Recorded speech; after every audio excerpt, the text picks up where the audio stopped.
So that's it. Ozzy Osbourne and Black Sabbath have now officially called it a day following their final ever performance at Villa Park in Birmingham on Saturday, 5th of July as part of the Back to the Beginning show. It's going to be hard to put everything into words and convey what happened throughout the day, but this is how it all went down. If you were one of the lucky ones to be at Villa Park, the day started at around 1:30 p.m. And if you were at Villa Park, please drop us a comment with your experience and what it was like to be in the stadium for the day. Sadly, I wasn't able to attend, but was very, very grateful for the live stream, which was operated by Mercury Studios on a 2-hour delay. And I have to say, it was pretty much flawless. Massive shout out to Mercury Studios for the quality of the production of the stream. So before any band started, host Jason Momoa would begin the day as compare and would later hit absolute legend status during Pantera's set. Mastodon were first on and set the pace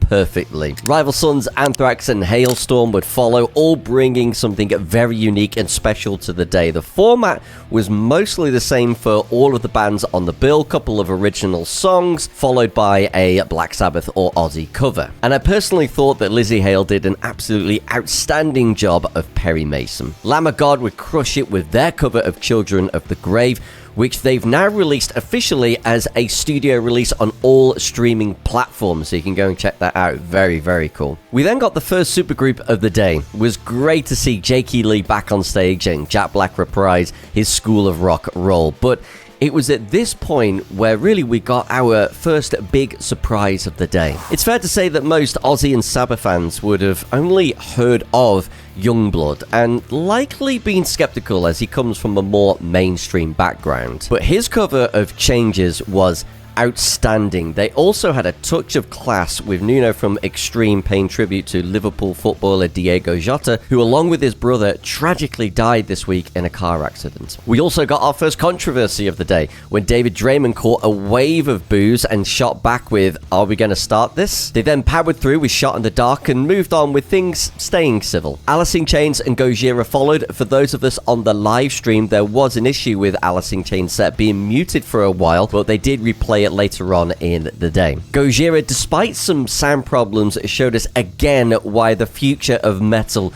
is in very, very safe hands with them, and their set at Bloodstock Festival is going to be a special one indeed. Drum solos at shows has pretty much become a thing of the past, so there was a nice sense of nostalgia with there being a drum off between Travis Barker and Chad Smith and Danny Carey, a moment that Sharon Osbourne very much seemed to enjoy as well. Supergroup B was up next, and just look at this list of names. Incredible, but for me, this was the second surprise of the day, with Steven Tyler. Given all of the cancellations and vocal issues he's had recently, I was skeptical of how this would go, but he nailed it, sounded great, and I won't at all be surprised to see more Aerosmith shows off the back of that performance. Now, it was at this point in the day that host Jason Momoa would permanently cement his legendary status within the rock and metal community by getting in the pit during Pantera's set. This was just such a moment of the day, and incredible to see Jason Momoa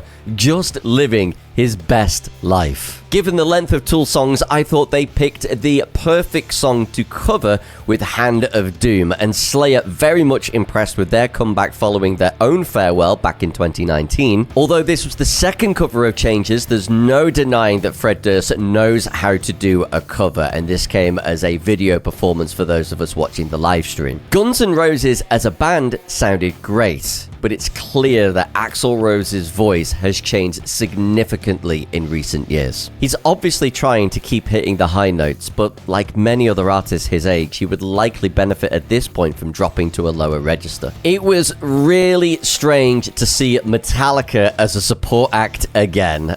Probably the last time that we'll ever see that. We're just so used to seeing them topping the bills, but it worked brilliantly, and they gave everyone another surprise of the night by dropping dropping a deep cut of Sabbath with Johnny Blade. We also had some great cameos throughout the day that included messages from Elton John, Ricky Gervais, and even Brian May enjoying himself in attendance. Which then brings us to the finales of the day, starting with the Ozzy Osbourne solo set, which included 5 songs: I Don't Know, Mr. Crowley, Suicide Solution, Mama I'm Coming Home, and Crazy Train. Ozzy, who ascended to the stage rightfully on his throne, was visibly and audibly emotional throughout the entire set, but nowhere was this more prevalent than on Mama I'm Coming Home.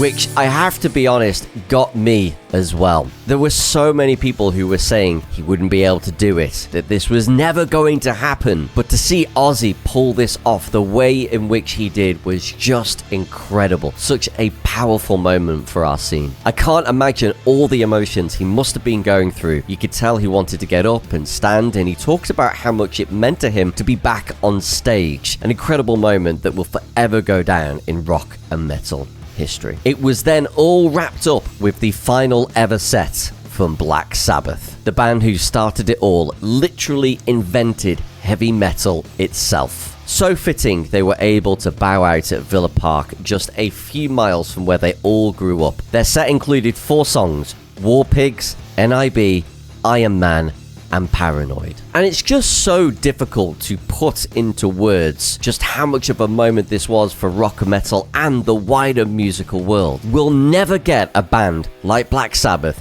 ever again. So to see the original lineup deliver this set was truly special. Amazing to see Bill Wood back on the drums and at 77 years of age whipping off his top and playing like it's 1970 again. Geezer Butler showed us why he's still the king of groove on N.I.B, and Tony Iommi delivered the riffs of Iron Man to just such a thunderous response.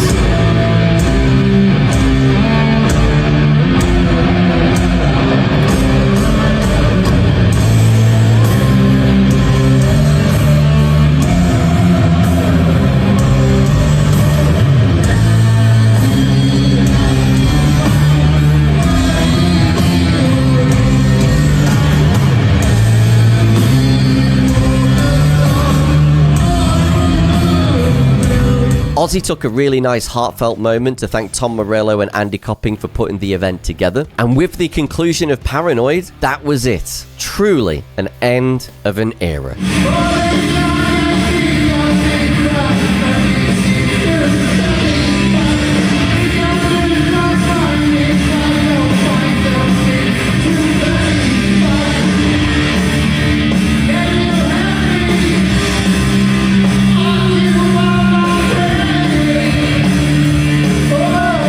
There did seem to be a little bit of confusion at the end. It looked like Ozzy either wanted the stage turning around or for the guys to come back on stage. But I don't think it's worth speculating too much over, as this was just such an incredible day and Ozzy and Sabbath delivered on everything that they said they would. For those of you that purchased the live stream ticket, you can now watch back the full 10-hour show at backtothebeginning.com. I think it's available for the next 48 hours, but there are clips also appearing all over YouTube, and I'm sure you'll find them there too. Before I wrap up this video, I would just like to give a massive shout out to all the band, crew and staff and everyone involved in putting this together. This truly was a monumental undertaking that must have been a logistical nightmare to put together. With such tight stage times and turnarounds, you only needed one small thing to go wrong and the whole day could have been compromised. The revolving stage was incredible and the day went off with only very minor issues. This has raised the bar in terms of what can be done in terms of production in our scene. Honestly, it's just inspiring to see, and I don't expect this to be a common occurrence. Of course it can't be, but hopefully more will seek to try and deliver